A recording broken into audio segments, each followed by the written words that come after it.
Bonjour et bienvenue dans une nouvelle vidéo d'analyse, review et théorie sur One Piece, avec aujourd'hui le chapitre 1089, de retour à Egghead. La cover nous offre une illustration de Nami travaillant ses cartes parce que oui, c'est une navigatrice. On a tendance à l'oublier, pendant qu'une vache lui apporte du lait chaud, et non, je ne ferai pas de blagues faciles, et merde. Le chapitre s'ouvre sur Fuchsia, où Luffy part pour une grande aventure... non attends, ça c'est dans un mois. Où les nouvelles sur Garp ont été divulguées. Et comme nous lecteurs, les personnages sont dans le doute quant à son sort. Au-delà du petit village d'enfance du héros, le monde est secoué par des tremblements de terre, résultant de l'annihilation de Lulusia. On voit bien que ça a touché divers lieux connus partout dans le monde, et je ne vais pas vous faire l'affront de vous les présenter, car vous avez un cerveau... Water 7, l'entrée de Grand Line, Wano, nouveau quartier général de la marine, Impel Down, etc.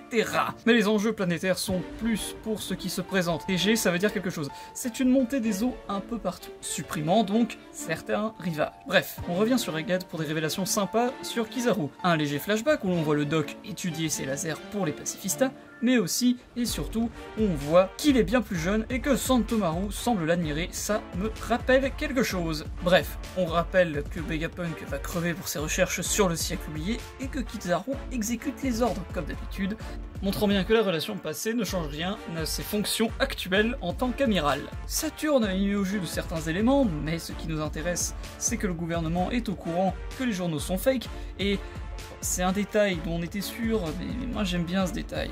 Enfin, on suppose un schéma de placement, on apprend que le personnel qui s'est échappé de l'île va se faire couler parce que... les morts ne racontent rien. Et le destin de Bonnet, Osef, parce que c'est une gamine. York les appelle.